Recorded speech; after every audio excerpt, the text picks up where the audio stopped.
Hello, hello, hello. Welcome to Meet the Experts, which is our video interview series where we interview small business owners, leaders, and various people in the business community to come on here and go put their feet to the fire with a few questions from me and give them some video content. Because one of the things that business owners have a hard time doing on their own sometimes is coming up with good content that they can use in their business. And we thought it would be more fun to make it kind of like a podcast and a show. If this is your first time watching Meet the Experts, my name is Jay Vicks. I own a digital marketing company in Greensboro, North Carolina called JVI Mobile. And we sell a SaaS, software as a service product for all your business processes and needs. It's called Journey Builder. And I've been doing Meet the Experts now. I think this is episode 109. We've been doing it for close to 5 years. And it's been a lot of fun. And I would love to do more episodes. So if you would like to be a guest on a future episode of Meet the Experts, I ask you just stick around and watch this fun interview that we're about to do with Tanika Williams. And at the end, I will give you a website you can go to with some instructions on how you can be a future guest on Meet the Experts. All right, now that I got all that fun stuff out of the way, we're going to talk to my friend Tanika Williams. She's a dynamic entrepreneur and the CEO and founder of Reliable Source Workforce Solutions, which is a talent acquisition firm.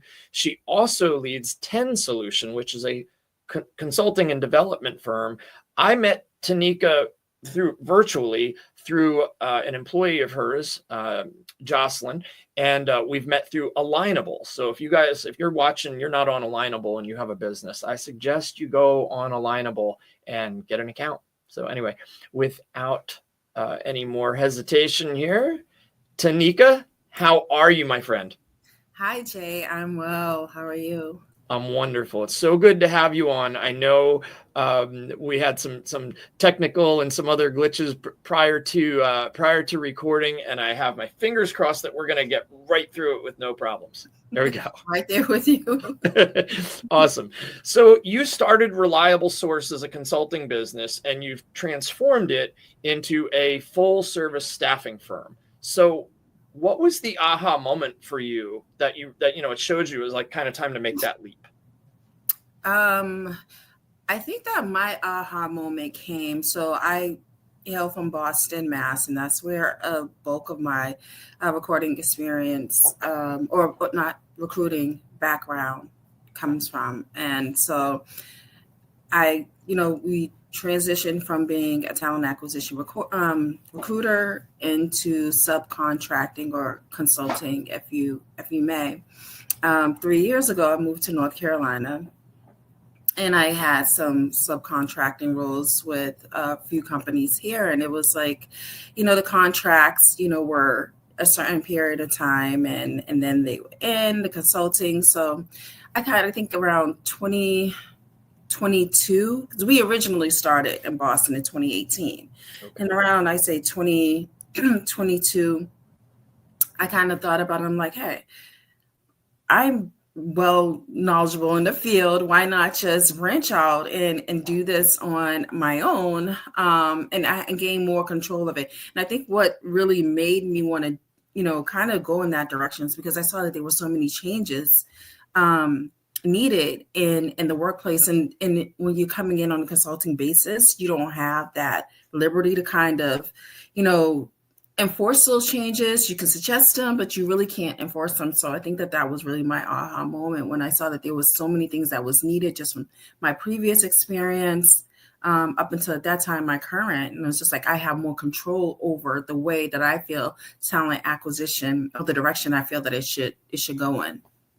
Very cool. So, I always love to hear kind of how that happens. Like, how did that happen? Like, and now I know from our previous conversation, you were in recruiting in several different industries, but currently you're mostly in hospitality and healthcare, correct?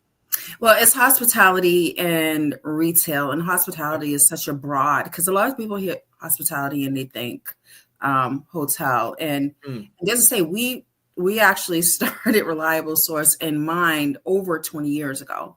So we're in hospitality, and that's hotel, lodging, of course, restaurant, food and beverage, events, catering. So it's a broad spectrum, and retail. Okay. All right. Well, very good. So then that really makes this next question probably even more pertinent, because I as a business owner, I underestimate things all the time when I'm thinking about just lots of things. It doesn't have to do with staffing. It just, in general, I'm like, oh, maybe this is a much harder thing than it looked. So what's the one staffing challenge that you commonly find? You see those business owners who might be contacting you. What do they consistently just underestimate? Um, so it's twofold. So with the business owners and with the reliable source, we have, there's two obstacles that we find. One is that people feel bound or obligated to stick to a process, even though, or to relationships, even though they're not beneficial to the business.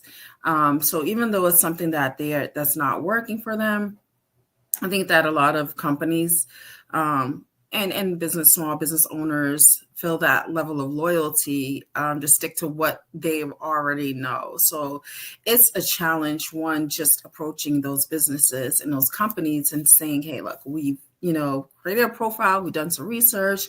We see that these are some of your struggle areas, some of your pain points, and this is what we have to offer and how we can help you. So that alone is a struggle that we have or that we notice. I think a struggle that business owners have when approaching talent acquisition is, I think I heard one person refer to it as bringing people in off the streets. And what that means is they use a very basic, dry form of, staffing, recruitment. Their recruitment process is very bland and very basic. So they post a job on Indeed, pull a few resumes, look through those resumes, and it's like, okay, you're hired. And so that's what we call pulling people off the streets. And so they have excessive turnaround and no retention, and they're always going back to the drawing board. This is particularly hard for small business owners because they wear so many hats and they're not necessarily skilled in talent acquisition. It's harder for bigger organizations, corporations, because it's time consuming, costs money. And then you hire recruiters in-house that are there 8 hours a day. And some of them don't even have a great background. It's not a lot of requirements to get in the position. And so what we tell people is, you're good at what you do, but we're better at what we do. So I think that that's a challenge for business owners, just trying to find good, adequate staffing, quality staffing, and then trying to, and implement some type of recruiting process. And they just don't have the knowledge base to do so. Yeah, I think a lot of business owners, they literally think to themselves, well, how hard can it be? I'll slap a posting out there and go through some resumes. And I'm glad you're here to tell people it's not that easy. It's really not. It's one of the most underestimated processes within an organization, but it's also crucial, right? Because if it's a company that you can run yourself and you're just doing everything yourself, that's one thing, but you want a growth, right? So when you think of growth, you think staff. And the staff represents your company. So putting those people in place that represents the culture, the company, the morale of the business, it's really hard. And you eventually have a revolving door if you don't put the right people in place. No, you're right. And I've seen it personally. I've seen it in my business and in other people's businesses that I know. So I'm glad glad we got to talk about that. Now, one thing that I forget where I heard it. It might have been the website or YouTube, but talking about bridging generational gaps in the workplace. Because you could be in a workplace where there's, a lot of generational gaps. But can you share a success story where maybe there was this challenging team dynamic and then it turned into more of a winning collaboration? Yeah, I think I'm drawn more towards one of my current clients I have right now. They have a retail location, excuse me, I think 3 retail location. And they reached out to us to help with to assist them with their staffing. They've been in the industry for a really long time, in the field for a long time, and we put some people at their property. People we put at their property are a little bit younger, and let me just start with, when we speak of bridging generational gaps, I think what we really want to hone in on is that kind of Gen Z, excuse me, the millennial age, the 20, I would say maybe like 20 to 30. I think it's really, really hard for companies to accommodate that age group, just because it's such a difference. It's such a vast difference. But what I tell, in about 5 or 10 years, 10 years or so, they're the ones that's going to be, the workforce is going to be in their hands, right?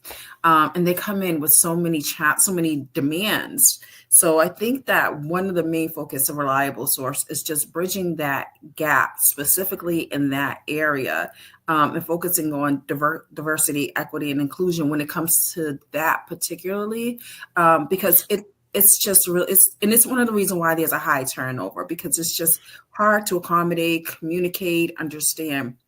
But in this particular situation, we put, a couple of people there that are in that age range of what Reliable. So we offer a training program.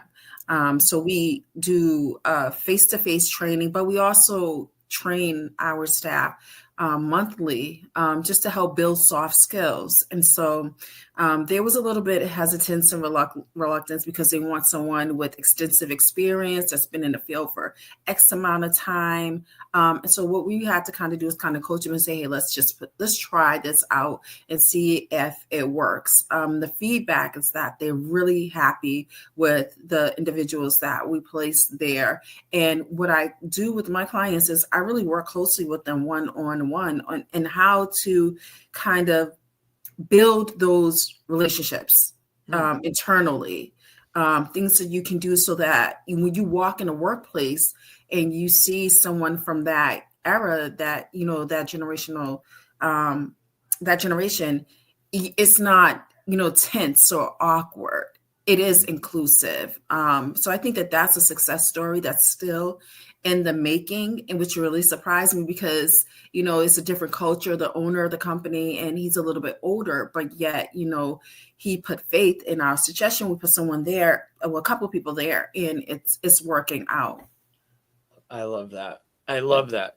So you mentioned diversity and equity, inclusion. So a lot of business leaders, I mean, you turn on the news and you're going to hear those terms out there, and a lot of leaders are talking about it, but it seems like you've really made it central to your business model. What are some benefits that has come from that your clients have discovered from building like a truly diverse team? So I speak personally or professionally, and just generally. I think that from some of the benefits that they built from building a diverse team was, one, just learning to be more open, and it's better for business. It works because we live in such a diverse culture, right? And so when someone walks into your establishment and they see, that diversity there, it just creates a level of relation. It's easier to build relations because it just speaks to the open-mindedness of that organization. So just being able internally, acceptance and communication, just being able to learn about one another and teach one another, are some of the benefits just right off the bat that some of the businesses gain. I think also just overall, when you open, or company is more open to hiring outside of the box and outside of the norm, again, it's better for business. I think you reach a broader customer base when you have that diversity. And what we found again is that it's a challenge because you have a lot of individuals that are used to doing things a certain way. And so it's really hard to kind of break those kind of break those habits and say, look, this will work for you. You have people with all type of specialties and, educational backgrounds. And I think bringing that into the workplace, it just creates a more cohesive and collaborative culture. And that's what, we're based off of. That's the country's based off. So I just think it's just really, it just speaks to the mindset of a business when you open yourself to the diversity of, and the inclusion of bringing different age groups and cultures and backgrounds. And of course, and making sure that they're experienced and have the skill set as well. I'm so glad you just finished with that, because I won a client. This is about 3 years ago. I won a client who, and my team was a little bit bigger then. It wasn't, it was a little bit bigger then than it is currently. We've gotten a little bit leaner over time, but on our company's About Us page, I had like profiles of all of our team, contractors and the like, but I would always put get a headshot and a little bio. I won a client, and this is not to pat myself on the back, but it's because it was brought up to me. He said, "You know what I really liked about looking at your website? Your team was very diverse and colorful. We had a young woman who was who practices Islam as our graphic designer. We had white, black, young, old, and he's like, I really like to see that your team." And I but going with what you just finished, I said, well, that doesn't matter to me. It's great that I can have that's what my team looks like. They're all really good at what they do. And that's what I need. Right. And so you talked about that at the end, like about the skills and the qualifications. And I'm like, I don't, and again, not to pat myself on the back, but I loved that it was brought to my attention. Like, I'm giving you my money because I really appreciate the fact that you're open and diverse. And I was like, well, that makes me feel awesome. But it wasn't by design. And that was really cool. Right. And we don't want to make business owners, we don't want to make companies feel like you're obligated. And I think that, that's something that's on the table. We're not going to go there. Right. But I don't of course. want to make anyone feel like you're obligated to do this. I would feel it does, because I go on a website of, companies and, even clients, people that reach out to me for business. And I look at how diverse, I look at the team and I can see how diverse it is. And I go even farther. I look at their title and, go back. You definitely want to make sure that the skill set is there first and foremost. So it's kind of toggling, this is good for the company.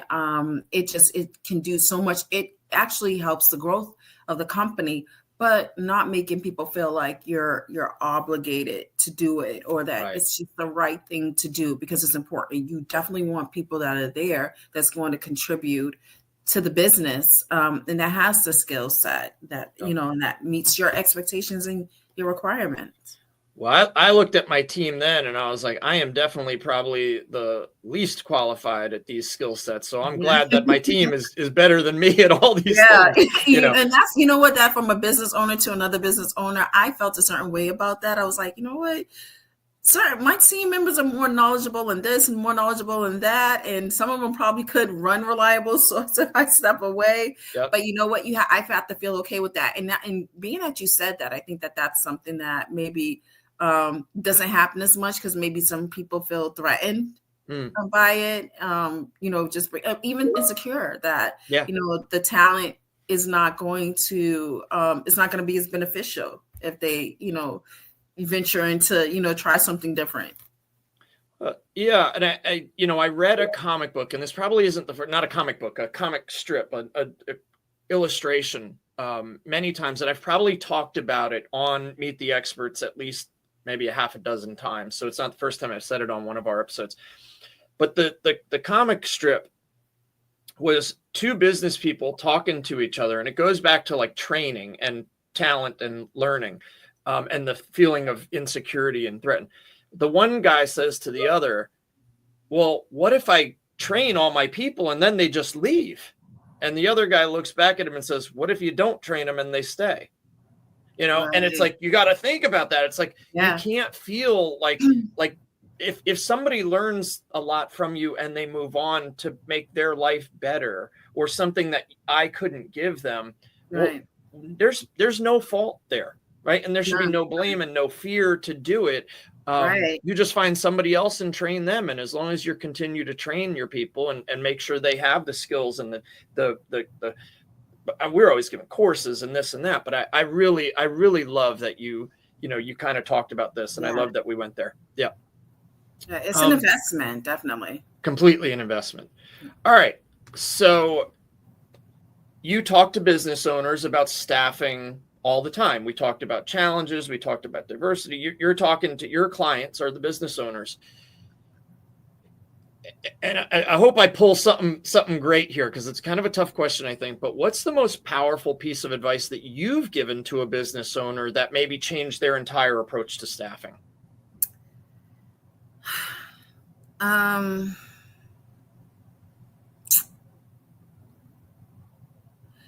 That is different, a little difficult, because sometimes you talk and you say things and you don't even know that you're giving advice.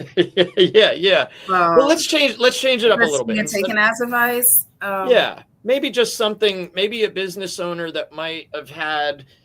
Maybe they were a little skeptical, or maybe they weren't sure, and maybe something that you said that you could like almost maybe see their light bulb change, and you didn't realize it was advice. I will say this. So it's two things about staffing. I think that one of the best, a piece of good advice I gave one particular person that was,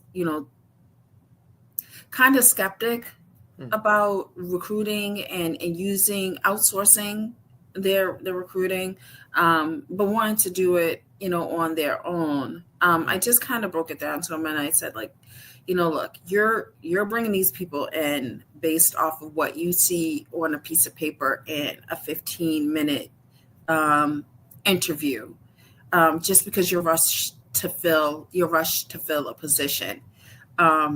You didn't build this business overnight, and putting the right person in this position is not going to happen overnight.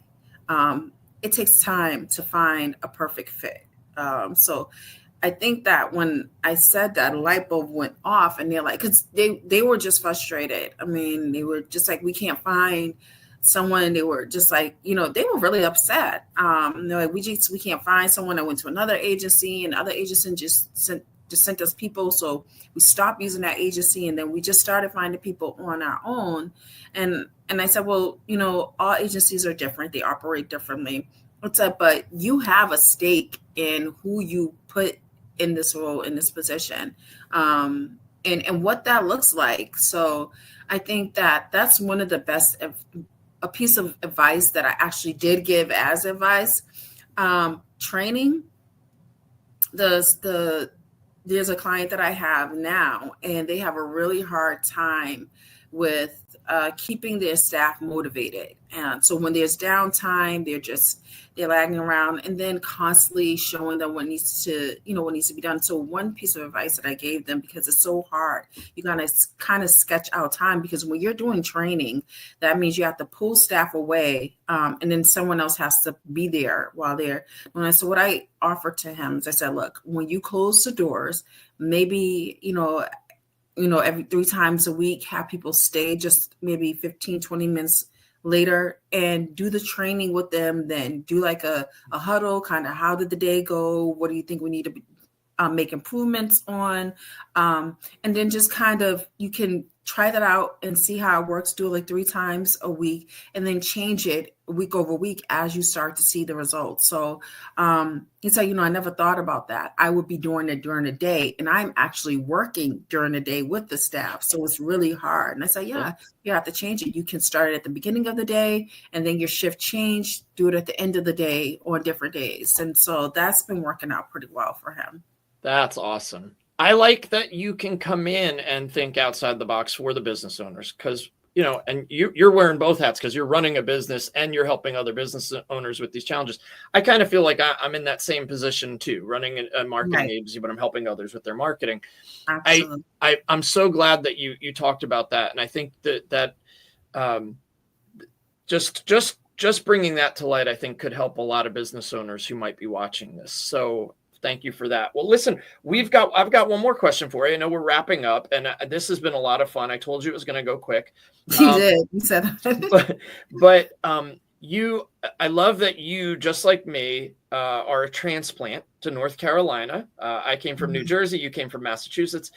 So now that you're in the North Carolina business community, let's look at Reliable Source 5 years from now.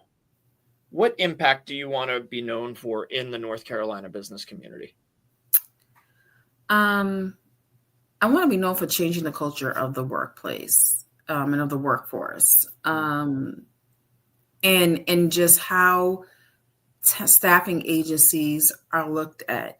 The name alone has like this, stigma to it. So when we go places and people ask, what do you do? And I say, well, I own a staffing agency. Or if I call someone, I say, hi, I'm from Reliable Source. We're a staffing agency. It's like another one. And I think somewhere along the line, they've developed this bad reputation.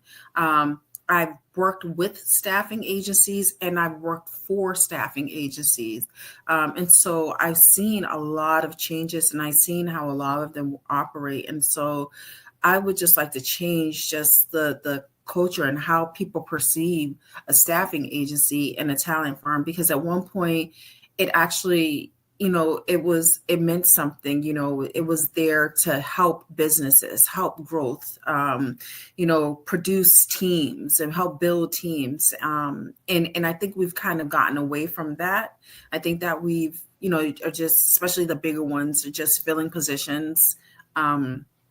And we lost that candidate experience, building those relationships with the candidates and fostering those relationships with our clients. That's been lost somewhere along the way. So just not just here locally, but nationally, I want to just be known Reliable Source. It's in the name. We are a reliable source, and we don't just staff, we recruit. We're here to help you build your business and to help your business grow. And our candidates, we're here to help you find a position that you're going to thrive and grow in. We don't just look at your resume and see you have 10 years admin experience, but you went to school for engineering. However, you really love photography. Let's find out what it is you really want to do, where you want to be, and put you in that position, because I think overall that's going to work more. That's going to build the workforce. It's going to work more for the workforce, and also it will also stop the high turnover. And that's our focal point. And that's what we really want to do, just to be able to build the relationships, change the thought and the idea of staffing agencies. Well, very, very cool. Tanika, this is awesome. I just want to call attention to your contact information that's at the bottom. Elevate your business with Reliable Source. And I love the play on words with like rely and able and putting that together. I love that. Glad you got that. Yeah, absolutely. Absolutely. I'm ready to take the next step. You're going to contact Tanika and her team at info@reliablesource.com for more details. Tanika, thank you so much for being a guest on Meet the Experts. I can't wait till we get to meet in person. Yeah, of course. Yes, soon. I see the GMA in the back. I'll be at a few more events this year, so we'll make it happen. Awesome. Yeah, I love Guilford Merchants Association. I've interviewed a lot of people locally who are part of that, and it's so funny when I'm talking to somebody from out of the area, and I was like, "Oh, I go to my GMA meeting," and they're like, "What are you doing on Good Morning America?" It's great. I mean, all the time. I'm I like, just well, go with it. I'll go with it. yeah. Well, Tanika, thank you so much, and I look forward to our next chat. Thanks for being a guest. Thanks for having me, Jay. Awesome. All right, Tanika's great. I really love the mission. I love the mission. I love what her team is doing. I've gotten to know, like I said, one of her employees, Jocelyn, through a couple of meetups through Alignable, and just really exciting, really different spin on the traditional kind of boring staffing approach. And I'm so glad that we were able to get Tanika on as a guest. I did talk about becoming a future guest on Meet the Experts. I said if you listen to the end, I would tell you how to do that. And so there it is at the bottom of the screen. If you'd like to be a future guest on Meet the Experts, just head on over to www.meettheexpertspodcast.com. I know it's kind of long. Meettheexpertspodcast.com. And one last thing, Meet the Experts is powered by Journey Builder. I mentioned it at the top. Journey Builder is our software. And it's not just software and it's not just marketing. It is an entire business automation platform. And now that might sound scary because it sounds really big. It is big, but it's not scary. We will help you implement, whether it's maybe you just need a new way to do invoicing. Maybe you need a new way to do document signing, maybe a new way to manage your social media or your website. That new phone number, there's lots. We can help you with those individual pieces, or we can put a whole package together to run your business. And that software, Journey Builder, is what powers our entire podcast platform, from guest onboarding and intake and everything else. So there's my plug in, my pitch, since I don't sell advertising for Meet the Experts. There it is. Anyway, thanks for another great episode of Meet the Experts. I can't wait to see you on our next one.